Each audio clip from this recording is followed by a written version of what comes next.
সুপ্রিয় দর্শক, বাংলাদেশ টেলিভিশনের নিয়মিত আয়োজন নিপীড়নের স্মৃতি অনুষ্ঠানে আপনাদের সবাইকে স্বাগত জানাচ্ছি। আপনাদের সঙ্গে আছি আমি সাইদ খান। দর্শক, ২৪-এর বৈষম্য বিরোধী ছাত্র আন্দোলনের পোস্টার বয় খ্যাত এনামুল হক ছিলেন লক্ষ ছাত্র জনতার প্রেরণা, যিনি সেদিন পুলিশের বন্দুকের নলের সামনে বুক চিতিয়ে দাঁড়িয়েছিলেন ঢাকার রাজপথে। তার সেই ছবি সারা বাংলাদেশে ব্যাপক আলোড়ন তোলে, উৎসাহ উদ্দীপনা ছড়ায় হাসিনা পতন আন্দোলনে। অনুষ্ঠানে আজ আমাদের অতিথি ২৪-এর সেই অকুতোভয় যোদ্ধা এনামুল হক। এনামুল হক, আপনাকে স্বাগত জানাচ্ছি। দর্শক, এছাড়াও আমাদের মাঝে উপস্থিত রয়েছেন জাহিদ হাসান, যিনি ২০১৮ সালে গুম হন। গুম ও কারাগার জীবনে ব্যাপক নিপীড়নের শিকার হয়েছেন এই যুবদল নেতা। অনুষ্ঠানে তার মুখ থেকেই শুনব হাসিনা বাহিনীর সেই নির্মম নিপীড়নের ঘটনা। জাহিদ হাসান, আপনাকেও স্বাগত জানাচ্ছি আমাদের আজকের আয়োজনে। প্রিয় দর্শক, মূল আলোচনায় যাওয়ার আগে আমরা পোস্টার বয় এনামুল হক ও জাহিদ হাসানের উপর নির্মিত দুটি ছোট্ট প্রতিবেদন দেখে নেব।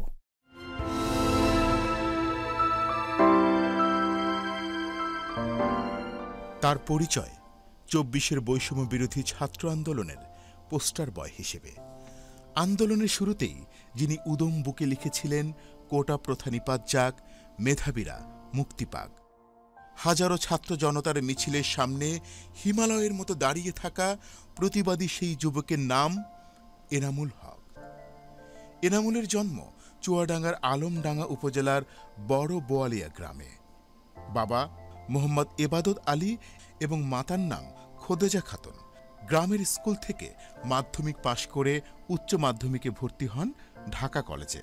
পরে তিতুমীর কলেজ থেকে উচ্চশিক্ষা শেষ করেন ইসলামের ইতিহাস ও সংস্কৃতি বিভাগে।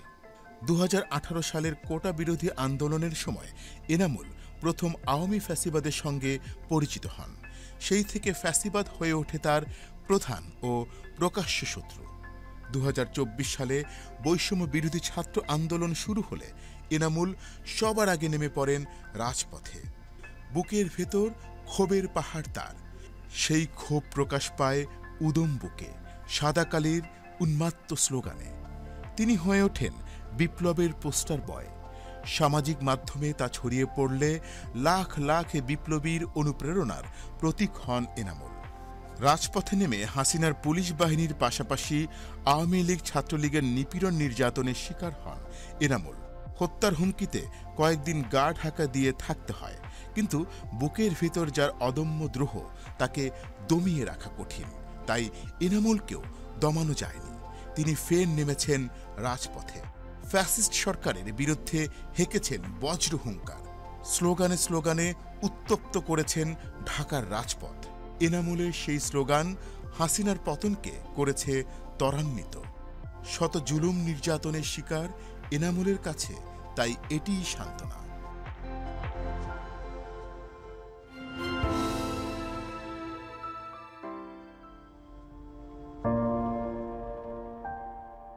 জাহিদ হাসান নোয়াখালীর চাটখিল উপজেলার রমাপুর গ্রামের AKM বশির হোসেন ও কাউসার পারভিনের ৬ সন্তানের মধ্যে পঞ্চম। বাবা ছিলেন সরকারি চাকরে। সেই সুবাদে দেশের বিভিন্ন এলাকায় বসবাসের সুযোগ হয়েছে পরিবারের সঙ্গে। রপ্ত করেছেন বিভিন্ন অঞ্চলের ভাষা, সংস্কৃতিসহ নানান কিছু। ছাত্রজীবন থেকেই জাহিদ হাসান জড়িত ছিলেন জাতীয়তাবাদী ছাত্রদলের সঙ্গে। দীর্ঘ রাজনৈতিক ক্যারিয়ারে দায়িত্ব পালন করেছেন একাধিক গুরুত্বপূর্ণ পদে। BBA MBA শেষ করে তার পেশা এখন ব্যবসা। তবে ব্যবসায়ী হলেও জাহিদ হাসানের বেশি স্বাচ্ছন্দ্য লেখালেখিতে। মূলত সামাজিক মাধ্যমে ফ্যাসিবাদের সমালোচনামূলক লেখালেখি তাকে হাসিনার নিপীড়নের মুখোমুখি দাঁড় করায়। জাহিদ হাসান যুবদল কেন্দ্রীয় কমিটির বিজ্ঞান ও প্রযুক্তি বিষয়ক সম্পাদক থাকাকালে বেশি নির্যাতনের শিকার হন। ২০১৩, ২০১৫ ও ২০১৬ সালে তাকে গ্রেফতার করে হাসিনার আজ্ঞাবহ পুলিশ বাহিনী।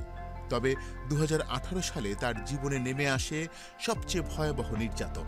গুম করা হয় তাকে, তারপর চালানো হয় নির্মম নিপীড়ন। ভয়ঙ্কর সেই দিনগুলোর স্মৃতি তাকে তাড়িয়ে বেড়াবে মৃত্যু অবধি। গুমের সেই দিনগুলোতে জাহিদ হাসানের পরিবার মুখোমুখি হয় ভয়ানক সব অভিজ্ঞতা। তার আইনজীবী স্ত্রীকেও সহ্য করতে হয় নির্যাতন, নিপীড়নের। তবে মৃত্যু ঝুঁকি জেনেও পিছপা হননি তিনি। স্বামী জাহিদ হাসান সহ হাসিনার ফ্যাসিবাদের শিকার অনেকের জন্যই চালিয়ে গেছেন আইনি লড়াই। দুর্বিষহ সেই দিনগুলোর কথা মনে পড়লে এখনো থমকে থাকে পুরো পরিবার। কেননা সেই স্মৃতিগুলো আদতেই ভোলার নয়। কখনো ভুলতেও পারবে না জাহিদ হাসান ও তার পরিবারের সদস্যরা। দর্শক, প্রতিবেদন দুটি দেখে এলাম। এবার শুনবো তাদের সঙ্গে ঘটে যাওয়া সেই সব নিপীড়নের স্মৃতি। শুরুতেই যাচ্ছি জাহিদ হাসানের কাছে। জাহিদ হাসান, আপনি তো একজন রাজনৈতিক কর্মী, রাজনীতি তো গণতান্ত্রিক অধিকার। আপনি আপনার সেই গণতান্ত্রিক অধিকার চর্চা করতে গিয়ে নানান সময় নানানভাবে নিপীড়ন, নির্যাতনের শিকার হয়েছেন রাষ্ট্রীয় বাহিনীর হাতে, ক্ষমতাসীন আওয়ামী লীগের হাতে। কোন জায়গা থেকে শুরু করবেন? কোন নিপীড়নের স্মৃতি আসলে সারা জীবন ভুলতে পারবেন না বা কষ্ট হয়েই স্মৃতিকোণে থেকে যাবে? এই ফ্যাসিস্ট সরকার বিভিন্নভাবে আমাদের মানে নির্যাতন, নিপীড়ন করেছে, মামলা দিয়েছে, বারবার কারাগারে নিক্ষেপ করেছে। এটা ধরে নিয়েছে এক রাজনীতিবিদের স্বাভাবিক ঘটনা, তারা মামলা দিবে বা কারাগারে যাবে। কিন্তু সবচেয়ে ভয়ঙ্কর বিভৎস ঘটনা ঘটেছিল 2018 সালে আমার সাথে। 18 সালের নভেম্বরে আমাকে গুম করে নিয়ে যাওয়া হয়। কিভাবে গুম করা হয়? কোথা থেকে? কারা নিল? আমার সাথে কিছু সহকর্মী ছিল, আমরা যারা অনলাইনে বিভিন্ন জায়গায় ব্লগিং করতাম, এরকম কিছু একটা সহকর্মীরা ছিল। হঠাৎ করে তারা এক এক করে গুম হয়ে যাচ্ছে।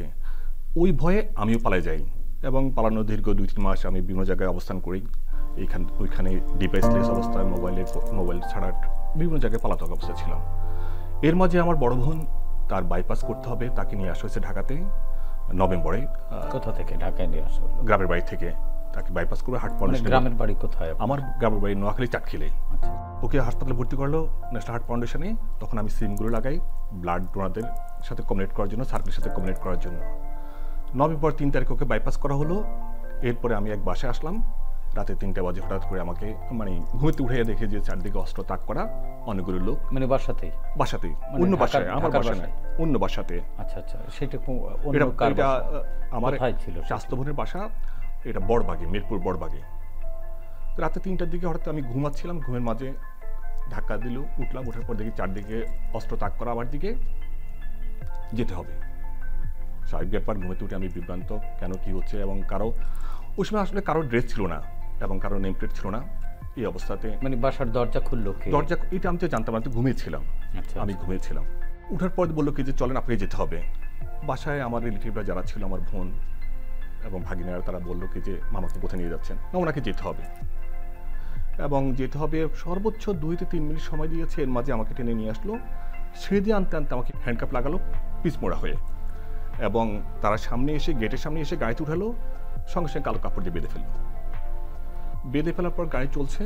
এর কিছুক্ষণ পরে শুনতে পেলাম যে আমার ওয়াইফের ভয়েস। কারণ সে গাড়িতে আমার একটা সিস্টেম ছিল যেটাতে আমার এখান থেকে যখন আমাকে নিয়ে যাচ্ছিল, তখন এই বাসা থেকে আমার ওয়াইফের নাম্বার একটা ফোন করে, যে ব্যাপার মা আমাকে নিয়ে যাচ্ছে। আমার ভাগ্নি ফোন দেয় এবং সেটা আমি তাদের গাড়িতে বসে শুনছি।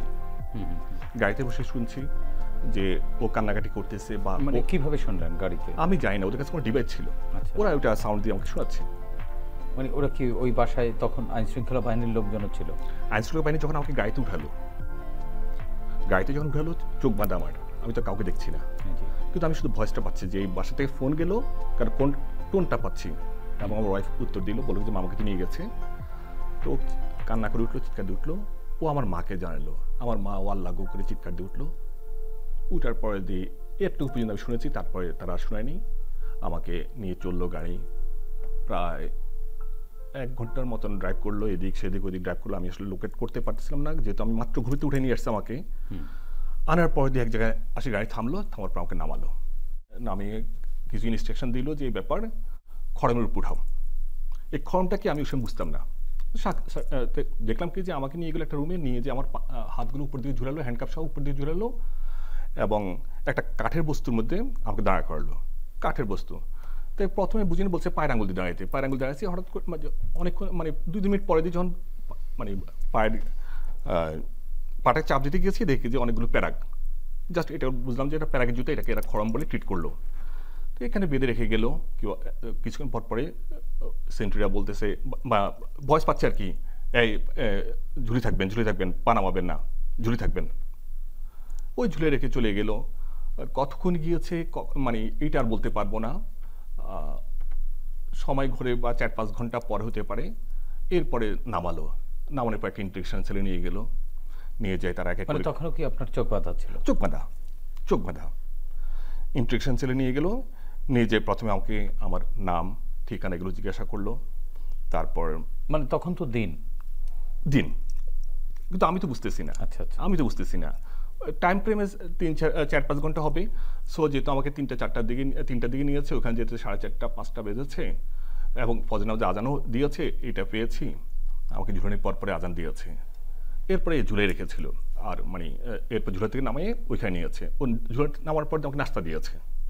তখন কি চোখ খুলে দিয়েছে? না, ও নাস্তার সময় চোখ খুলে দিয়েছে, একটা রুমে নিয়ে নাস্তা দিয়েছে, তখন পিছের থেকে টান দিয়ে কাপড়টা খুলে দিয়েছে এবং হ্যান্ডকাপটা খুলে দিয়েছে। কিন্তু স্বাভাবিক ব্যাপার, ওই সময় তো খাওয়ার কোনো টেন্ডেন্সি নেই, বসে আছে চুপচাপ। পাশে থেকে ভয়েস আসলো যে আপনি খান, আস্তে আস্তে খান। কিন্তু তারপরে আমি খাওয়া হয়ে উঠে নেই। তারপর নিয়ে গেল তারা একটা ইন্ট্রেকশন, মানে একটা রুমে নিয়ে গেল, আবার চোখ বাঁধলো, বেঁধে হ্যান্ডকাপ পরালো, নিয়ে গেল একটা ইন্ট্রেকশন রুমে। নিজে প্রথমে যেটা করলো সেটা হলো কি যে আবার আমাকে কিছু কোশ্চেন করলো। দাঁড়ানো অবস্থায় সব কিছু জিজ্ঞাসা করার পর কিছু কোশ্চেন করলো, পলিটিক্যাল কিছু কোশ্চেন করলো। তারেক রহমান সাহেব আপনাদের কত টাকা দেয়, কী আশয়, কী বিষয়। এর মাঝে আরেকটা কথা বলিনি, সেটা হলো কি যে আমাদের যেসব সার্কেলের আগে গুম হয়েছিল আমার স্পাউস লয়ার, সো সবগুলো ফাইলগুলো সে দিচ্ছিল। তখন এই জন্য আরও বেশি ইন্টিগ্রেশন করতেছিল যে এই ব্যাপার তারেক রহমান সাহেব আপনাকে কত টাকা করে দেয় বা আপনার পরিবারকে কত টাকা করে দেয়। আর আমাদের কিছু দলীয় নেতৃবৃন্দ, সিনিয়র নেতৃবৃন্দ ব্যাপারে জিজ্ঞাসা করলো, ও কেমন, এ কেমন, বিভিন্ন বিষয়ে জিজ্ঞাসাবাদ করলো। এর মাঝে তারা কী করলো, যখন আমি কিছু উত্তর দিচ্ছি, কিছু পারছি না, তখন বলে যে এইভাবে হবে না, এটা বলে তারা আবার ঝুলালো এবং ওনাকে ক্লিপগুলো পরে সুন্দর করে। ক্লিপ বলতে কি যে ওই সুন্দর বুঝিনি, পরে বুঝতেছি কি যে আমার কানের মাঝে দুটো ব্যাটারিতে যে আমরা ক্লিপ লাগে না, সেরকম দুটো অস্তিত্ব ফিল করতেছি। ক্লিপগুলো পরে বললো যে খড়মের উপর উঠাও। খড়ম দ্যাট মিনস হলো কি যে ওই যে আগের দিন তো শুনেছি, রাতে তো শুনেছি, জাস্ট প্যারাগের জুতোর উপরে উঠালো, প্যারাগের জুতাগুলো নিচে দিল। দেওয়ার পরে দিয়ে কিছু কোশ্চেন করলো, কোশ্চেনের মাঝে কারেন্টের শক দেওয়া শুরু করলো, বলো বোধ হয়, এবং কারেন্টের শকের সাথে একটা ভয়ঙ্কর একটা সাউন্ড। এটা কি মানে কি মাথার ভিতর হচ্ছে নাকি বাইরে থেকে হচ্ছে, আসলে এটা রিয়েলাইজেশন করার মতো সেই অবস্থা তখন ছিল না। হয়তো 2-3 মিনিটের পরে দিয়ে আমি পড়ে যাওয়ার সঙ্গে সঙ্গে সবগুলো প্যারাগুলো আমার পায়ের পাতাতে বিঁধে যাওয়ার পরে আমাকে কী করলো, পাশে বসালো ওরা, বসায় প্যান্টগুলো ফোল্ডিং করতেছে প্যান্টের পায়া, এবং স্মেল আসতেছে, ওষুধ দিচ্ছে পায়ের। এই পর্যায়ে এখানে রেখে তারা আমাকে কী করলো, আবার নিয়ে গেলো একটা রুমে, নিয়ে যেয়ে ওখানে রেখে দিয়ে আসলো। এখন আর ঝুলাই নেই, জাস্ট আমাকে নিচে ফ্লোরে প্রচণ্ড ঠান্ডা একটা রুমে নিয়ে রেখে দিল। তারপরে দুপুরবেলা আবার নিয়ে গেলো একটা রুমে, ছোট্ট একটা রুমে নিয়ে, ওখানে খাবার টাবার ছিল, টেবিলের উপর খাবার ছিল। দরজাতে আমাকে এই পাশে ঘুরে তারা মাথার কাপড়টা খুলে দিল এবং হ্যান্ডকাপটা খুলে দিল যে খান। তখন খাবারগুলো নেড়েছি, প্লাস আমি মানে কি ছিল খাবারে? খিচুড়ি ছিল, একটা খাসির মাংস ছিল, আর মেবি কেউ একটা ভাজি ছিল। তো নাড়ছি, একটু খেয়েছিও বোধহয়, কেন বলতেছে না খেলে আবার নিয়ে যাবে আপনাকে, এখনই আপনাকে টর্চার শুরু করবে, আবার আপনি খান। এটা কিন্তু আমার সামনে না। তো এইভাবে 1 ঘন্টার মতো ছিলাম। থাকার পর দিয়ে খাওয়ার পাত থেকে উঠে নিয়ে তারা আমাকে আরেক রুমে নিয়ে গেলো, নিয়ে যে ওখানে রেখে দিয়ে আসলো। ওখানে কী আছে না আছে, ওই চোখ বাঁধা অবস্থায় কী আছে না আছে আমি বলতে পারবো না, ওইখানে পড়ে রইলাম বা হেলান দিয়ে আছিলাম, মানে এরকম অবস্থায় পড়ে আছি। এর মাঝে আবার 4-5 ঘন্টা গেল। 4-5 ঘন্টা ওই কক্ষে একা কাউকে ফিল করিনি। একটু পর পরে ওদের লোকজনের কথা বুঝতেছি, আসি দেখে যাচ্ছে, এই মানে আমাকে ধাক্কা দিয়ে দেখতেছে আমি ঠিক আছে কিনা। আবার নিয়ে গেল একটা রুমে, নিয়ে যাওয়ার পর দেখলাম যে ওখানে অনেকজনের কথা শোনা যাচ্ছে। বুঝলাম যে অনেকে টেবিলের সামনে আমাকে বসানো হলো, বসাইছে একটা টুলের মাঝে, টুল জাতীয় কিছুতে বসায় জিজ্ঞাসা করলো, বললো কি যে এই ব্যাপার, তোমার জন্য তো নির্দেশ আসে গেছে, তোমাকে ক্রস ফায়ার দেওয়া হবে, হুজুর আসবে, তোবা পড়ো। তা আমি বললাম কি যে আমি ঋণগ্রস্ত, আমার তোবা কবুল হবে না। এই কথা বলার পরে দিয়ে তারা হাঁটু দিয়ে আমাকে, মানে হাঁটু দিয়ে বোধহয় কোমর উপরে পিঠে দিয়ে একটা কিক করার পর আমি ওই টেবিল সহ বা চেয়ার সহ পড়ে গেলাম। হাতল ছাড়া চেয়ার অথবা টেবিল হবে, আমি তো বেঞ্চ হবে, পড়ে গেলাম। পড়ে উঠালো। উঠানোর পর দিয়ে তাদের শ্যাডো, জানি না আদৌ কি হুজুর কিনা, হুজুর একজন আসলো, বলে যাই পড়েন কলমা পড়েন, তোবা পড়েন, এগুলো পড়লো, পড়ার পরে উঠে এলো। আপনি কলেমা পড়লেন? আমি কলমা পড়েছি, ওই সময় পড়েছি। মানে কি মনে হয়েছে কি যে আসলে মানে নিশ্চিত মৃত্যুর মুখোমুখি আপনি, তখন কি ফিল হয়েছে? যে আপনার অপরাধ কি আপনি নিজেই জানেন না, আপনি কাউকে দেখছেন না, আপনাকে মৃত্যুর জন্য প্রস্তুতি নিতে বলা হয়েছে, তখন নিজের পরিবার, মা, যে মা ওয়াল লাগো বলে চিৎকার করলো, সেই মা, সেই স্ত্রী যার চিৎকারে আপনি ভয় পেয়ে গিয়েছিলেন। আমার মার জন্য খুব খারাপ লাগছিল আমার।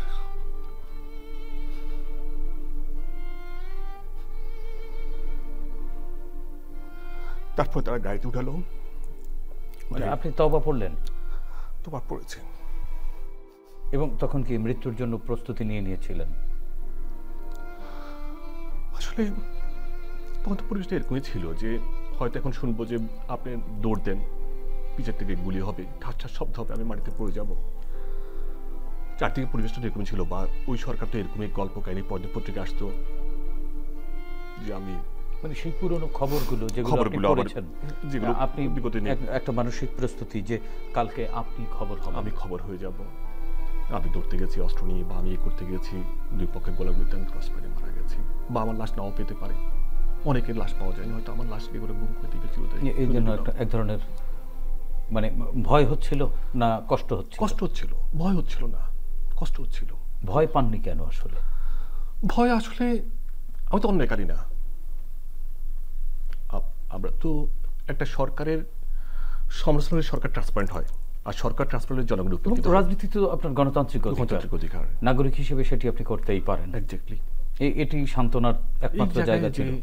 আমি তো সরকারের সমালোচনা করেছি, কিন্তু ওরা বারবার ট্রিট করতে চাচ্ছে এটা রাষ্ট্রদ্রোহিতা। রাষ্ট্র এবং সরকার তো ডিফারেন্স, ভিন্ন বিষয়।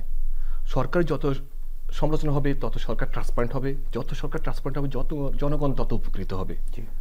একজন রাজনৈতিক কর্মী হিসাবে আমি তো জনগণের উপকারটাই চাইবো। এরপরে গাড়িতে উঠালো, উঠানোর পর গাড়ি শুরু হলো চলা। আধা ঘন্টা 1 ঘন্টা চললো। চলার পর হঠাৎ করে, তখন কি রাত না দিন বুঝতে পারছেন? আমি বুঝতে পারিনি। গাড়ি থামলো, আমার পাশ থেকে ভয়েস দিল, এই গাড়ি এখানে থামলা কেন? দেখো না লোকজন চলে, নদীর পাড়ে যাও। স্বাভাবিক ব্যাপার, মানসিক অবস্থা তখন খুব শোচনীয় পর্যায়ে। আবার গাড়ি চললো, চলতে চলতে আরেক জায়গায় প্রায় 1 ঘন্টার মতো চললো। চলার পর আবার থামলো। থামার পর বলতেছে যে তোমাদের আক্কেল জ্ঞান নাই, তোমাদের বলছিল নদীর পাড়ে যাও বা নিরিবিলি মাঠে যাও, এখানে থামাচ্ছে কেন? দেখেন লোকজন হাঁটে। এটা কি এক ধরনের মানসিক ভাবে পাজল করবার জন্য? এটি মেবি ফাজল করার জন্য বলছে। পরবর্তী বুঝলাম যেটা ফাজলে ছিল তাদের, জাস্ট মানসিক টর্চার করা। এর আধা ঘন্টা পরে আবার গাড়ি থামলো। তখন ধরে নিয়েছে যে, যখন বলে যে নামাও, তখন ধরে নিয়েছে যে এখনই বলবে দৌড় দাও। এই পৃথিবীর আলো বাতাসে শেষ দৌড় দাও, সময়টুকু শেষ। নামানোর পর দিয়ে পিছের থেকে কি একজন টান দিয়ে জমটুপিটা খুললো। ওরা গামছা দিয়ে বাঁধাটাকে বলে চশমা, বলে চশমাটা খুলে দাও। তো গামছাটা খুলে দিল। গামছার ভিতরে তুলা ছিল, যেন কান্না আসলে আর চেপে ধরতো। হ্যান্ডকাপটা খুললো, বলে যেটা আপনার বাসা। এই প্রথম আমি দেখলাম অনেকগুলো গাড়ি আমার সাথে, যে জি আমার বাসা। দারোয়ান ডাকলাম। ডাকার পর যখন আসলো, গেট খুললো। খোলার পরে আমাকে নিয়ে গেল লিফট চালু করে আমার বাসায়। তখন রাত কটা বুঝতে পেরেছিলেন? বাসায় ঢুকার পরে দেখছি রাত ওই সময় 1টা কি 2টা, 1:30 পৌনে 2টা বাজে। ঢুকার পর তারা আমার ওয়াইফকে ইন্টারোগেশন করলো অনেকক্ষণ, যে তারেক রহমান সাহেব আপনাকে কত টাকা দেয়, কি করে না করে। না, আপনার সামনে আপনার ওয়াইফকে? হ্যাঁ, ইন্টারোগেশন করলো। ওকে আমি জড়ায় ধরে আছি। পুরো বাসা চার্জ করলো। একটা এলজি মোবাইল খুঁজতেছে তারা। তারপর একটা আমার হার্ড ড্রাইভটা নিল। বারবার বলতেছে আমাকে এলজি মোবাইলটা দাও, আর কি কি আছে বের করো। আমার ড্রাইভটা সব খুলে আমার পাসপোর্টটা নিল, আর কিছু জরুরি কাগজপত্র নিয়ে নিল তারা। আপনার কাছ থেকে শুনবো আবারও জাহিদ। আমরা একটু এনামুলের কাছ থেকে শুনে আসি। এনামুল হক, 24-এর এই যে কোটা বিরোধী আন্দোলন, আপনার একটি পোস্টার, একটি স্লোগান বেশ ছাড়া দিয়েছিল, কোটা প্রথা নিপাত যাক, মেধাবীরা মুক্তি পাক। এই স্লোগান বুকে ধারণ করে আপনি রাজপথে নেমেছিলেন। আসলে কেন নেমেছিলেন? এই নামতে গিয়ে আপনার উপরে তো নানান ধরনের নির্যাতন নিপীড়ন হয়েছে আমাদেরকে। এই আন্দোলনের সময়ের যে যে কষ্টগুলো, যে নির্যাতন নিপীড়ন, যা কোনোদিন ভুলবার নয়, কোনোদিন ভুলতে পারবেন না, আমাদেরকে একটু বিস্তারিত বলুন। প্রথমে আমার বাবা একটা আমাকে কথা বলতো যে হচ্ছে তুমি যদি কোনো স্বৈরাচারকে যদি নির্মূল করতে চাও তাহলে তুমি সেটাকে হচ্ছে আগে গোড়া কাটো, তারপরে আগাগুলো এমনি পড়ে যাবে আর কি। তখন আমি আসি, এই কথা আমার বাবা আমাকে বলে 2013 সালে আর কি। তখন থেকে আমি হচ্ছে ঢাকাতে আসি 15 সালে। আসার পরে আমি ঢাকা কলেজে পড়ি এবং তখন হচ্ছে 18 সালের যখন আমার ইন্টারমিডিয়েট পরীক্ষা শেষ হয় তখন 18 সালে মানে কোটা আন্দোলন শুরু হয়। তখন আমি হচ্ছে কোটা আন্দোলনে সমর্থক ছিলাম আর কি। এবং মাঝে মাঝে আমি নূর, রাশেদ ভাইদের সাথে মানে আমি কোটা আন্দোলনের বিষয়ে কথা বলতাম এবং যোগাযোগ করতাম ওই সময়টায়। জি, ওই সালে 18 সালে আমি ওদের সাথে যোগাযোগ করতাম এবং ওই সময় হচ্ছে বাকি ভাই ছিল, ওদের সাথে যোগাযোগ করতাম। এবং তখন আমাদের সাথে আসিফ ছিল, নাহিদ ছিল, সবার সাথে মানে একটা যোগাযোগ ছিল আমার বেশ ভালো। তখন ওই আস্তে আস্তে তখন আমি 18 সালে ওটা আমাদের মানে গভর্নমেন্ট কোটা পরিবর্তন হয়ে যায়, কিন্তু গভর্নমেন্ট আমরা ফেলতে পারিনি আর কি। তখন আমরা প্রতিটা সবসময় মানে ঢাকা ইউনিভার্সিটিতে আমাদের একটা গ্রুপই ছিল আর কি, যেমন আক্তার ভাই ছিল, তারপর নাহিদ, আসিফ এবং মাহফুজ ভাই, নাসির পাটোয়ারি, এরা সবসময় মানে হচ্ছে কিভাবে মানে এই স্বৈরাচারকে নির্মূল করা যায় আমরা সবসময় প্ল্যান করতাম আর কি। এবং আমার আরেকটা বড় ভাই ছিল মাসুদ রানা, সুইট ভাই, তার সাথে প্রতিদিন 1 ঘন্টা আমার আলাপ হতো যে গভর্নমেন্টকে কিভাবে ফেলা যায়। তখন এই 24-এ আসার পরে আপনার হচ্ছে 6 জুন হচ্ছে আপনার হচ্ছে যে রায় দেয় যে কোটা মানে পূর্ণবহাল, 18 এটা বাতিল হবে আর কি। তখন আমাদের একটা সুযোগ আসছে রাজপথে দাঁড়ানোর। তখন আমরা 6 জুন থেকে 7 জুলাই পর্যন্ত সাধারণ ছাত্রদের ব্যানারে আমরা তখন টিএসসিতে মিছিল দিয়ে এবং হচ্ছে ঢাকা কলেজ সায়েন্স ল্যাব হয়ে তখন শাহবাগে অবস্থান করি। তখন থেকে এভাবে শুরু হয় এবং ওখান থেকে আপনার কোটা যখন হাইকোর্ট আবার রায় দেয় যেটা না সরকারি সিদ্ধান্ত, তখন 8 তারিখে আমাদের হচ্ছে বাংলা ব্লু কার্ড মানে কর্মসূচি দেয় আর কি। তখন আমি হচ্ছে ওই কোটা প্রথা নিপাত যাক, মেধাবীরা মানে মুক্তি পাক, আমি এটা হচ্ছে বুকে ধারণ করি এবং এটা ধারণ করার আমার অনেক স্মৃতি আছে। আমি দীর্ঘদিন ঢাকা ইউনিভার্সিটিতে ছিলাম, ওখানে থাকার পরে আমি দেখতাম যে হচ্ছে সারাদিন সবাই টিউশনি করে আপনার হচ্ছে লাইব্রেরিতে পড়ালেখা করতো, কিন্তু ওই ডাকসুর মন করেন যে 20 টাকার খাবার খেত, কিন্তু তারা চাকরি পাওয়ার জন্য সেখানে 56% যদি কোটা চলে যায় তাহলে তো এটা অনেক একটা কষ্ট সাধ্য আর কি। সেখানে মানে আপনাদের মতো যারা মেধাবী এবং মেধাবী দরিদ্র যারা বা যাদের কোটা নেই, জি জি, তারা তো আসলে এক ধরনের বৈষম্যের মধ্যে পড়ে যায়। এবং আমার একটা ওই ঢাকা ইউনিভার্সিটি কিনলে অনলাইন একটা মানে সারা দেশব্যাপী একটা বইয়ের আমার অনলাইনে একটা ব্যবসা ছিল, কিন্তু ঢাকা ইউনিভার্সিটির হচ্ছে ভাইরা আমাকে অনেক ভালোবাসতো এবং ওখানে সবাই আমার ঠিনি মানে বই অর্ডার দিত, আমাকে বই নিত, এটার জন্য আমার অনেক ভালোবাসা ছিল তাদের প্রতি। এবং যাওয়ার পরে কোটা যখন এটা নিয়ে হয় তখন আমার প্ল্যান ছিল যে হচ্ছে মানে কোটা না, আমার হচ্ছে এই সরকার ফেলতে হবে, স্বৈরাচার মানে। এই চিন্তাটা কবে থেকে করলেন? এটা আমার হচ্ছে 2018 সাল থেকে প্ল্যান, এই সরকার ফেলার আর কি। আপনি তো কোনো রাজনৈতিক দলের লোক না, তারপরেও আপনি এই চিন্তা কেন করলেন?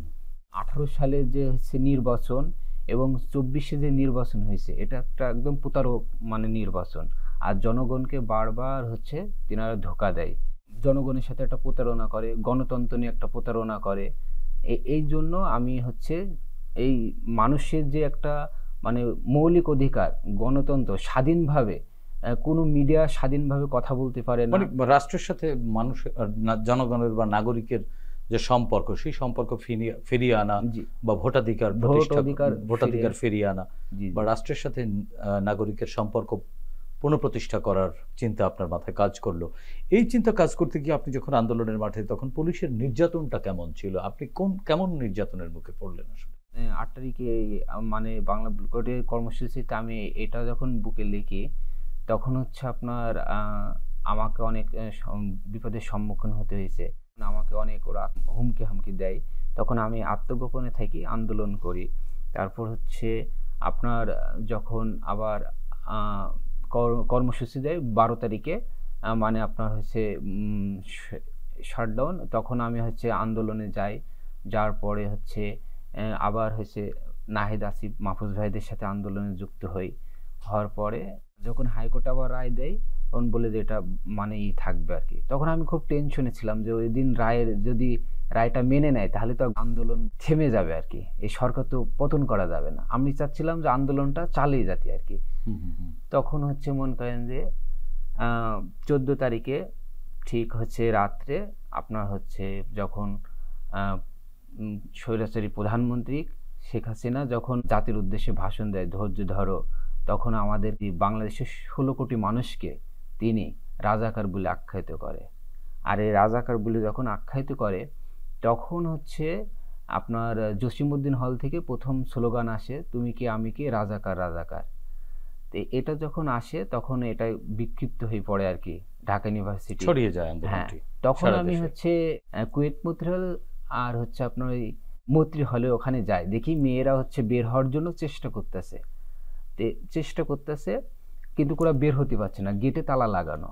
তখন আমি কি করলাম, একটা মানে 2টা ইট নিলাম, ইট নিয়ে যাই ওই মেয়েদেরকে একটা দিলাম আর আমি একটা নিচে ধরছি। তখন ইট দিয়ে ওইটা হচ্ছে মানে তালাটা ভাঙা হয়েছে। তখন ওই মিছিলে আপনার হচ্ছে রাজুতে আসে এবং ওদিক থেকে প্রত্যেকটা ছেলেদের হল থেকে মিছিল বের হয়ে আসে। তখন আসার পরে আমি তখন মনে করলাম যে সরকারের অর্ধেক পতন ওই দিন হয়ে গেছে আর কি। তারপরে এটা দেওয়ার পরে সকালে ফের আমাদের প্রোগ্রামে হচ্ছে রাজু ভাস্কর্যে হওয়ার পরে ওখান থেকে আপনার হল পাড়ায় আপনার যখন সাধারণ শিক্ষার্থীদের বের হতে দিচ্ছে না, তখন আমি হল পাড়ায় ওইদিকে যাই আর কি। বলছে যে কিছু মানুষ এদিকে আসো, এদেরকে উদ্ধার করতে হবে, হলে তালা লাগাই রাখছে আর কি। তখন আমি গেলাম, যাওয়ার পরে আমরা প্রায় 50 জন ছিলাম। জুবাইর ছিল, তারপর মহাসিন হলের কিছু মানে ভাই ছিল, আমার ফ্রেন্ডরা ছিল। থাকার পরে আপনার হচ্ছে ওরা হচ্ছে হেলমেট মাথায়, সবাই ছাত্রলীগে হেলমেট মাথায়, এবং আমি হচ্ছে তখন ওরা আমাদের মানে একবার ধাওয়া দেয়, আমরা আরেকবার কাউন্টার দিই আর কি। দিতে তখন হচ্ছে আমার সাথে একটা মেয়ে ছিল, মেয়েটা হচ্ছে 3rd ইয়ারে পড়ে। তো ওর মাথায় একটা ইট লাগে আর কি, আর আমার মাথায় বিজয় 71 হলের সমেত ইট লাগে, এবং আমাকে হসপিটালে নিয়ে যাচ্ছে আর ওই মেয়েটাকে রিক্সায় হসপিটালে নিয়ে যাচ্ছে একসাথে। প্রথম মানে আমরা মানে ঢাকা মেডিকেলে যাই, যাওয়ার পরে কিছুক্ষণ পরে আমাদের যখন ট্রিটমেন্ট দিচ্ছে, তখন দেখছি যে মানে একের পর এক মানে আহত মানে আমার ভাইরা চলে আসছে আর কি। তারপর আমি ওই দৃশ্য দেখার পরে আমি ঢাকা ইউনিভার্সিটি মেয়েদের আপুদের অনেক ভালোবাসি, ভাইদের অনেক ভালোবাসি, তারা আমাকে অনেক ভালোবাসে। তারপর একের পর এক দেখছি আপনার মাথা আহত কোনো মেয়েকে ওরা নির্মমভাবে মানে আক্রমণ করছে। আমি এটা দেখার পরে কান্না করতেছি, এবং আমাদের হসপিটালে যে আমাদের ট্রিটমেন্ট দেবে ডাক্তারও ভয় পাচ্ছে, সবাই কান্না করছে। আমার খুব দেখে অনেক খারাপ লাগতেছিল, এবং আমি নিজে তখন ওই গেটে আমরা হচ্ছে 20 জন ছিলাম আর কি, ঢাকা মেডিকেল কলেজের গেটে। ওখানে মানে আমাদেরকে বারবার যারা ভিতরে মানে ট্রিটমেন্ট নিচ্ছে তাদেরকে হচ্ছে মানে আক্রমণ করার জন্য। তখন এক পর্যায়ে যুবলীগের ওরা হসপিটালে ঢুকে পড়ে আর কি চাপাতি নিয়ে। তখন আমাকে মানে আমি যখন কাউন্টার দিচ্ছিলাম, তখন হচ্ছে আমাকে ওরা মানে গেট থেকে ডাক্তাররা হচ্ছে আমাকে একটা ভিতরে একটা ঘরে নিয়ে যায়। মানে ওই সময় যদি আমি ওখানে আমাকে বলছে আপনি যদি এখানে থাকেন তাহলে আপনাকে কিন্তু ওরা একদম কুয়াই ফেলবে। তখন আমাদের কোনো মৃত্যুর ভয় নেই। তারপরে এইভাবে হসপিটালে থাকার পরে আমাকে হচ্ছে বলল যে আপনি এবার চলে যেতে পারেন, আপনার ট্রিটমেন্ট শেষ। ওদেরকে ভর্তি করানো অবস্থায় আমি যেতে চাচ্ছি না। তারপরে বলছে যে আপনি হচ্ছে ব্যান্ডেজ খুলে আমরা আপনাকে হচ্ছে মানে পেছনের গেট দিয়ে বের করে দিচ্ছে আর কি। তারপর আমি হচ্ছে বাসায় আমি আত্মগোপনে থাকলাম। থাকার পরে 15 তারিখে তখন এটা সারা দেশে মনে করেন যে বিক্ষোভ ছড়িয়ে পড়ে। জি, এবং প্রথম শহীদ আবু সাইদ হয়। হওয়ার পরে আমরা হচ্ছে তখন জানাজার করার জন্য করে আর কি। ভিসি চত্বরে, এই প্রথমে রাজু ভাস্কর্য ভিসি চত্বরে মানে আমরা করার পরে ওখানে পুলিশ, এত পরিমাণ পুলিশ বিজিবি মোতায়েন করছে, র্যাব, যে মানে আমাদের ওখানে যেতেই দিচ্ছে না। আমরা ওখানে ভিসি চত্বরে পরে জানাজার করার পরে তখন টিয়াসের মাধ্যমে একবারে জিয়া হল, বিজয় 71 হলের ভিতরে মানে সবাইকে ঢুকাই ফেলছে। তখন আপনার সবাই ওই যে হলের স্যাররা বলছিল যে তোমাদের আমরা কোনো নিরাপত্তা দিতে পারবো না, তখন চলে যাও। যখন সবাই হল থেকে চলে যায় আমি অনেক কষ্ট পাইছিলাম। এরপরে আপনি প্রত্যক্ষভাবে হামলার মুখে পড়েছিলেন কিনা সেই বিষয়ে একটু শুনবো আমরা। জাহিদ হাসানের কাছ থেকে একটু শুনে আসি। জাহিদ হাসান, এরপরে আপনাকে কোথায় নিয়ে যাওয়া হলো? বাসার মাঝে আমার ওয়াইফ অনেকবারই বলেছে ও কোথায় ছিল, আপনার কারা, প্রয়োজন দেশ ছেড়ে দিব, তো রাজনীতি করে অন্য কোনো কিছু না, ওকে নিবেন না। ও অনেক কান্নাকাটি করলো, ওদের হাতে পায়ে ধরলো, কিন্তু তারা লিফট পর্যন্ত টেনে নিয়ে গেল ওকে। আমার ওয়াইফকে মানে পা ধরে রাখছে যে ওকে ছেড়ে দেন, বা ওকে কোথায় রেখেছেন আমাদেরকে জানান, বা ও যদি কোনো অন্যায় করে থাকে আদালতে সোপর্দ করেন, আমরা জানতে চাই ও কোথায় আছে। তো লিফট পর্যন্ত গেল, যাওয়ার পরে দিয়ে ওকে তখন আমি ওকে ধরলাম, ধরে উঠাই বললাম কি যে don't worry, pray to Allah, I will come sharp. এর মাঝে তার নিয়ে আসলো লিফটে করে, নিয়ে আসার পরে আবার গাড়ি তুলে চোখ টোক বাঁধলো, বেঁধে নিয়ে আসলো। আসার পরে দিয়ে আবার সেই অফিসে মানে সে 1-1.5 ঘন্টার জার্নি পথ হওয়ার পর দিয়ে আবার একটা ইনজেকশন রুমে ঢুকাই বললো কি যে where you get the confident you will come sharp. তখন আমি অবশ্যই টেম্পারমেন্ট লুজ হয়ে গেছে, আমি ওদেরকে অনেক বকাবাদ্য করছিলাম যে ব্যাপারে, হ্যাঁ, because I am not guilty. আমি সরকারের সমস্যা করছি সরকারকে ট্রান্সপারেন্ট করার জন্য, দেশের মঙ্গলের জন্য, ফ্যাসিস্ট গভর্নমেন্টের মঙ্গলের জন্য, অথবা আমি তো কোনো অপরাধ করিনি। তা আমি তো ইনশাল্লাহ আমি ফিরে আসবো। তো সেই দিন তারা আমার সাথে মানে প্রায় ঘন্টা খানিকের মতন আবার সেই কার্ডের শখ, মানে ওরা এটাকে মানে ওদের একটা বিকৃত একটা মানে রুচির পরিচয়, মানে খুব মজা পাচ্ছে মনে হচ্ছে আমাদের কাছে এইভাবে কারেন্টের শক দিচ্ছে। আর কারেন্টের শক দেওয়ার পর যখন প্যারাক দিয়ে পায়ের মুড়িলেতে যখন প্যারাকগুলো ঢুকতেছে তখন সাইড করছে, ওই যে হিল চার্জ বলে চিৎকার দেওয়ার, হাঁটু থেকে থাই পর্যন্ত পিড়ে থাকে যে হিল চার্জ। দ্যাট মিনস পরে বুঝলাম যে হিল চার্জ করলে হয়তো ব্লিডিং হচ্ছে, হিল চার্জ করলে ব্লিডিংটা বন্ধ হবে। এর ঠিক আধা ঘন্টা পরে আবার ডাকলো, আর দুজন সোলজার আসলো, দুই পাশে ধরে। ওই সময় আমি আর হাঁটতে পারতেছি না, কারণ আমার পা যতসময় ফুলে আছে, কারণ আমি যা দেখছি না, যতসময় ফুলে আছে পা। টেনে নিয়ে গেলো, নিয়ে যাওয়ার পর একটা চেয়ারে বসাই।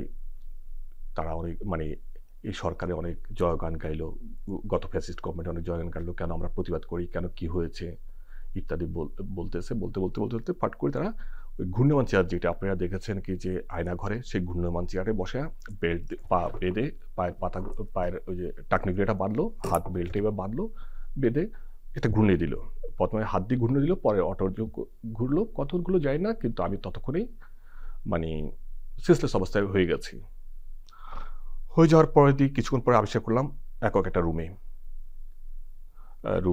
আমাকে আবিষ্কার করলাম। যখন লোকগুলো আসে আমাকে উঠে আবার রুমে আনলো, আনার পরে দিয়ে এই নিয়ে গেল, নিয়ে যে খাওয়ার রুমটাতে নিল, ছোট্ট একটা রুম, ওইখানে যে খাবার আছে, খাবার জন্য রাখা আছে, খাবার রুমে ওখানে গেলাম। তো খাবার সামনে তখন ওই পাশ থেকে ভয়েসে এই 3 দিন আমার অলরেডি চলে যায় জীবনের। খাবারের ভয় ওই পাশ থেকে শুনতেছি, বলতেছে অনেক তাত্ত্বিক কথা, যে ব্যাপার দেখেন এগুলো করেন না, এই না সেই না, খান সুন্দর মতো খান। আমরা মানে অনেকগুলো মোটিভেশনাল স্পিচ দিচ্ছিল আর কি। তো ওর সাথে খুব ঘৃণা লাগছিল, তাদের মোটিভেশনাল স্পিচে খুব প্রচণ্ড ঘৃণা লাগছিল, কাউকে তো দেখছি না। তো অল্প কিছু খেলাম, কয়েকটা দানা খেলাম, খাওয়ার পর দেখছি আজকে আর চোখ বাঁধতেছে না। অনেকক্ষণ বসে আছি, আধা ঘন্টা 1 ঘন্টা, চোখ বাঁধে না, পা প্রচণ্ড ব্যথা, মাথার ভিতর ঝিনঝিন একটা শব্দ, মনে হচ্ছে কি যে মানে ওই কারেন্টের শকটা দেওয়ার পর ওরা কি আউট থেকে ভয়েসটা দেয় নাকি মাথার ভিতর হচ্ছে সেটা ঠিক রিয়েলাইজেশন করা যায়নি, একটা গিচিজি প্রকার একটা শব্দ। এরপর নিয়ে আসলো, এনে চোখ খোলা অবস্থায় নিয়ে আসলো, এই প্রথম দেখলাম আলোতে। আনার পর দিয়ে আমাকে একটা রুমে আনলো। তখন আমি আমার আগে গুম হয়েছে, বা আমি যখন বাইরে ছিলাম গুম হয়েছে কয়েকজনকে দেখলাম। তাদের কাউকে চিনলেন? হ্যাঁ, আমাদের পুরো পরিচিতই। হুমায়ুন কবির ভাই, প্রথম আমি তাকে দেখলাম একটা টুলে বসা, দাড়ি বড় হয়ে গেছে, বসা, আমার ছবি তুললো, রেটিনা স্ক্যানিং করলো। যখন রেটিনা স্ক্যান করতেছে তখন আমি বাম পাশে দেখতেছি সিঁড়ির নিচে আমাদের পরিচিত আরো 3-4 জন সিঁড়ির নিচে বড় শিকল দিয়ে বেঁধে রেখে দিয়েছেন, লোহার শিকল দিয়ে সিঁড়ি ঘরের নিচে। দেখে এরপর আমাকে আর হুমায়ুন ভাইকে নিয়ে একটা রুমে নিয়ে গেলো। ওরা দুই পাশে ছবি টবি তুললো, যে আমরা ভয়ঙ্কর কিছু টাইপের এই টাইপের ছবি তুললো, অস্ত্র অস্ত্র করে ছবি তুললো। তুলে আমাদেরকে এই প্রথম আমাকে একটা ছোট রুমে নিল, সাথে হুমায়ুন ভাই। রুমটা খুবই ছোট, জাস্ট যেহেতু আমিও লম্বা, হুমায়ুন ভাই লম্বা, আমরা কোনাকুনিভাবে কোনো রকমে হেলান দেওয়া যায়, মানে স্ট্রেটভাবে শোয়া যায় না। এবং মাথা ছাদটা খুব একটা বেশি না, 7 ফিটের মতো মধ্যে শান্ত একটা বড় লাইট ওই রুমে রাখলো। রাখার পর সকালবেলা প্রচণ্ড বৃষ্টি হচ্ছে, বের করে আনলো, আবার এনে বলতেছে, আমরা দুজন একসাথে, বললো কি যে আপনাদেরকে থানায় নিয়ে যাচ্ছি, আপনারা কোথায় ছিলেন কী ছিলেন কিছু বলার দরকার নেই, এবং ওখানে গেলে সুন্দর মতো কথা বলবেন ওসি সাহেবের সাথে, নাহলে আবার নিয়ে আসবো। তো ওরা নিয়ে আসলো আমাদেরকে মিরপুর থানাতে।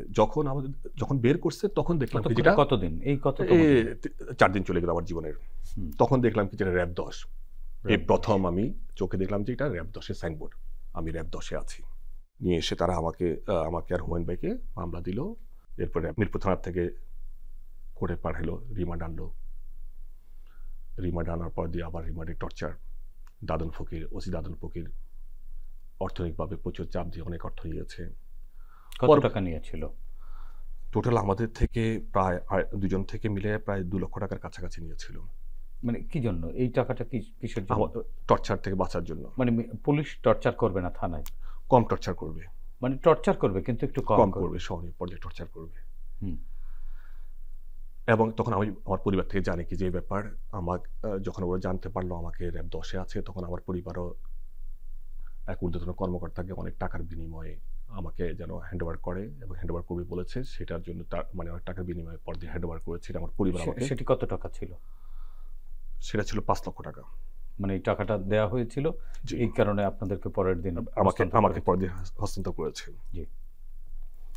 এরপর তো রিমান্ড আলো 4 দিন, রিমান্ড শেষে গেলাম জেলখানাতে। আমাদের কাউকে দেখা নিষেধ, দেখা সাক্ষাৎ নেই। কি মামলা দিয়েছিল? অনেকগুলো মামলা দিয়েছিল একসাথে।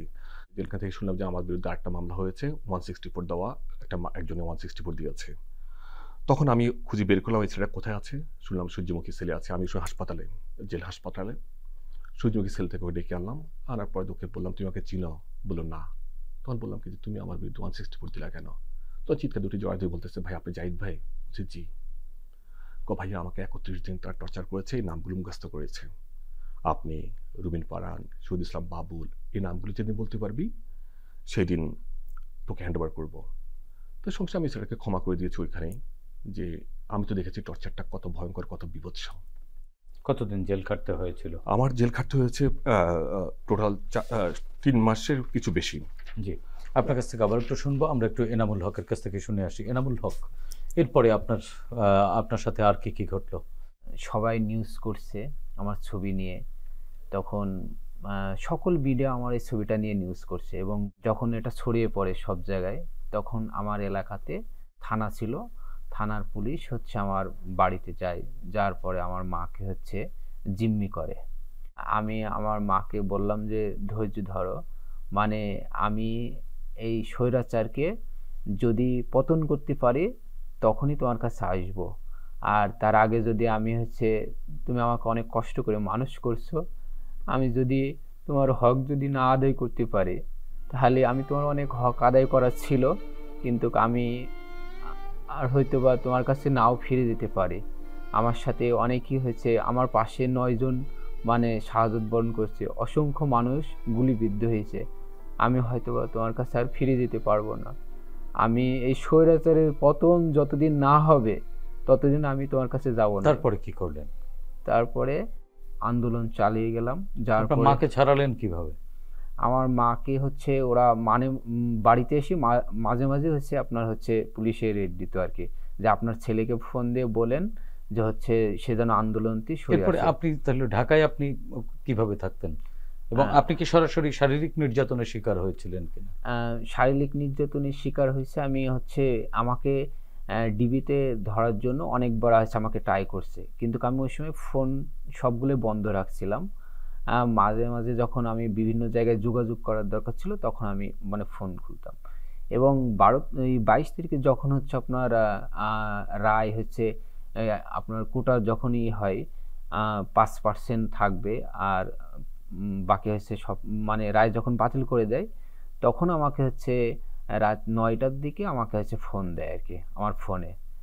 তখন আপনার 24 তারিখে ফোন দেয়। তখন আন্দোলন যখন আপনার 9 দফার ঘোষণা আসার কথা বা আন্দোলন চালিয়ে যাচ্ছে, তখন আমি ফেসবুকে মানে সব সময় মানে আন্দোলনের ওই সময় তো ইন্টারনেট ছিল না, আপনি ফেসবুকে দিলেন কিভাবে? যখন আপনার ইন্টারনেট হচ্ছে যখন আসতো তার আগে আমি ফেসবুকে অনেক অ্যাক্টিভ থাকতাম আর কি। থাকার পরে আপনার হচ্ছে তখন আমার ফোনে ফোন আসে আর কি।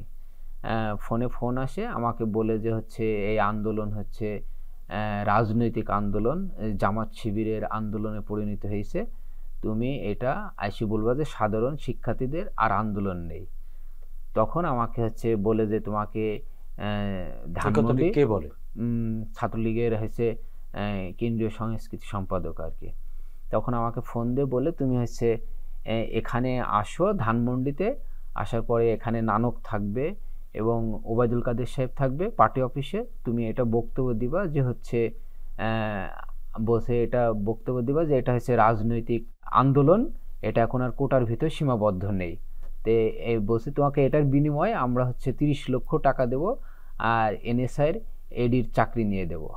আমি তখন বললাম যে এনএসআইয়ের এডি এবং হচ্ছে আপনার চাকরি আমার কিছুই লাগবে না। এরপর কি করলেন আসলে? তখন আমি হচ্ছে আপনার ওটা নাকচ করে আমি ফোন, উনি আমাকে গালাগালি দেওয়া মানে গালিগালাজ দিল, দেওয়ার পরে তখন আমি ফোনটা বন্ধ করে দিলাম। তখন আপনার হচ্ছে আন্দোলন মানে চালিয়ে গেলাম। যাওয়ার পরে আপনার হচ্ছে 1 তারিখে মানে প্রোগ্রাম হলো, হওয়ার পরে তখন এইভাবে আন্দোলন চালিয়ে গেলাম। যার পরে আমি আত্মগোপনে বিভিন্ন জায়গায় বিভিন্ন সময় একদিন ওখানে থাকতাম এখানে থাকতাম, এইভাবে থাকতাম। 5 তারিখে আন্দোলনে কিন্তু আমি বেশিরভাগই আন্দোলনে ভূমিকায় ছিলাম সায়েন্স ল্যাবে বা ঢাকা কলেজের নীলক্ষেতে এলাকায় আর কি, এগুলোতে। কিন্তু ওইগুলোতে যখন টিয়ার শেল মানে একের পর যখন আপনার লাশের পরে দিয়ে মানে সামনে মুভ করতে হচ্ছে, তখন আমার মানে মৃত্যুর ভয় আর ছিল না। ওই পুলিশে আপনার টিয়ার শেল মারতেছে, সেই টিয়ার শেল আমরা ধরে আবার মানে মারতেছে আর কি। এভাবে 5 তারিখ পর্যন্ত আন্দোলন চালিয়ে গেল। 5 তারিখ পর্যন্ত আন্দোলন চালিয়ে এই যে নির্যাতন নিপীড়ন, যার মধ্য থেকে আপনি এক প্রকার আত্মগোপনে থেকে আন্দোলন চালিয়ে গেলেন এবং চোখের সামনে হাজারো সহকর্মী ভাই বন্ধু পরিচিত জনদের লাশ দেখলেন, এর তো বিচার হওয়া উচিত এক ধরনের, এবং এটি দ্রুত সময়ের মধ্যে হওয়া উচিত। না হয় এই যে শহীদ, এই যে রক্তের কাছে তো আমরা দায়বদ্ধ, এটি কেমন বিচার হওয়া উচিত এবং এটি দ্রুত হওয়া উচিত কিনা? আমরা যে আশা আকাঙ্ক্ষা ছিল যে জুলাই বিপ্লব নিয়ে যে স্পিরিট ছিল, আসলে সেই স্পিরিট মানে অনেকটাই কমে গেছে। এখনো আহতদের ওইভাবে আপনার ট্রিটমেন্টের ব্যবস্থা হচ্ছে না উন্নত মানের, এবং অনেকেই আপনার হচ্ছে গ্রেপ্তার হচ্ছে না। যেমন আপনার ছাত্রলীগের উত্তরের সভাপতি রিয়াজ আপনার 7 তারিখে ওই দিন হচ্ছে এয়ারপোর্টে 5 তারিখে গ্রেপ্তার হয়েছিল, কিন্তু সে দেখছি এখন আপনার হচ্ছে যুক্তরাষ্ট্রে আপনার হচ্ছে মিছিলের নেতৃত্ব দিচ্ছে। এখনও আপনার এই আওয়ামী ফ্যাসি আপনার বিভিন্ন গোপনে আত্মগোপনে থেকে মানে এখনো ষড়যন্ত্র করে যাচ্ছে। জাহিদ হাসান, আমরা শেষ করব, শেষ সময় আপনি কত মাস জেলে ছিলেন? জেল থেকে বেরিয়ে বের হওয়ার পরই প্রথম শুনলাম কি যে আমার ভগ্নিপতি, আমার মেজ ভগ্নিপতি আমাকে খুঁজতে আসলো এবং বিভিন্ন জায়গায় প্রান্তিতে উনি স্ট্রোক করে মারা গেল, যে বাসায় ফিরে স্ট্রোক করে মারা গেল। এটা আমি জেল জীবনে শুনিনি। জেল থেকে বের হওয়ার প্রথম দিনে আমি শুনলাম, এবং আমার পরিবারের প্রতি একটা ঝড় বয়ে গেল। আমার ওই সময় ভাগিনারা দেশের বাইরে পড়া করতো, ভাগিনটা ক্লাস 9-এ পড়তো, এখন ভাগিনটা যখন জাহাঙ্গীরনগর ইউনিভার্সিটিতে পড়ে। তো ওই বোনটার দিকে তাকালে মনে হয় যে আমি এতিম করেছি, তাকে বিধবা করেছি, ভাগিনাকে এতিম করেছি। এটা আমাকে খুব কষ্ট দেয়। আর সবচেয়ে ট্রমাটাইজ, এবং আমাকে পুরো 1 বছর ফিজিওথেরাপি নিতে হয়েছে, কারণ আমি দাঁড়াতে পারতাম না। আমার টিএমজি লকটা ভাঙা, ওই সময় টিএমজি লকটা ভেঙে দিয়েছে, আমি খেতে পারতাম না, চামচ দিয়ে খেতাম। এখনও 2 ইঞ্চি পুরো হা করা যায় না, 1.5 ইঞ্চি মতো হা করা যায়। তো আলটিমেটলি এই সময়টা ওভারকাম করতে আমাদের খুব কষ্ট হয়েছে, যে মানসিকভাবে এত কিছুর পরে দিয়ে, আমার এত ত্যাগের পরে দিয়ে যদি একটা সুন্দর বাংলাদেশ যদি বিনির্মাণ না হয়, তাহলে আগামী প্রজন্ম আরও বেশি সাফার করবে। সেই তাড়না ভূত থেকে ফাইট করে গেছি। ধন্যবাদ জাহিদ হাসান। জি, ধন্যবাদ সবাইকে। ধন্যবাদ এনামুল হক, আপনাদের দুজনকে। প্রিয় দর্শক, শেখ হাসিনা সময়ের স্রোতে হারিয়ে যাওয়া এক ঘৃণিত স্বৈরাচারীর নাম, যিনি নিজের ক্ষমতাকে দীর্ঘস্থায়ী করতে বিরোধী রাজনৈতিক কর্মীদের উপরে চালিয়েছিলেন নিপীড়ন। তার এই নিপীড়ন পৃথিবীর বহু স্বৈরাচারের রক্ত নদীকে করেছে ম্লান, গড়েছে নির্মমতার নতুন রেকর্ড। এনামুল হক ও জাহিদ প্রতিবাদী যুবক। হাসিনার জুলুম নির্যাতনকে উপেক্ষা করেও যারা রাজপথে ছিলেন সাহসী বীরের মতো, তাদের মতো অকুতোভয় হাজারো তরুণ যুবকের অসীম সাহসের মুখে টিকতে না পেরে দেশ ত্যাগ করতে হয় ফ্যাসিস্ট হাসিনাকে। আমরা পাই 24-এর নতুন বাংলাদেশ। আমরা বিশ্বাস করি হাসিনা মুক্ত নতুন বাংলাদেশে এনামুল হক ও জাহিদ হাসানরা তাদের যোগ্য সম্মান পাবেন। রাষ্ট্র সরকার তাদের প্রতি জুলুম অন্যায়ের কঠোর বিচার নিশ্চিত করে দেশে প্রতিষ্ঠা করবে আইনের শাসন। প্রিয় দর্শক, এই অনুষ্ঠানে চাইলে আপনিও যোগ দিতে পারেন। আমাদের ইমেল nipironerstriti.btv@gmail.com পাঠাতে পারেন আপনার সঙ্গে ঘটে যাওয়া যে কোনো নিপীড়নের ঘটনা। আগামীতে বাংলাদেশ টেলিভিশনের মাধ্যমে আমরা সেগুলো তুলে ধরব। সে পর্যন্ত সবাই ভালো থাকুন, সুস্থ থাকুন, বাংলাদেশ টেলিভিশনের সঙ্গেই থাকুন। খোদা হাফেজ।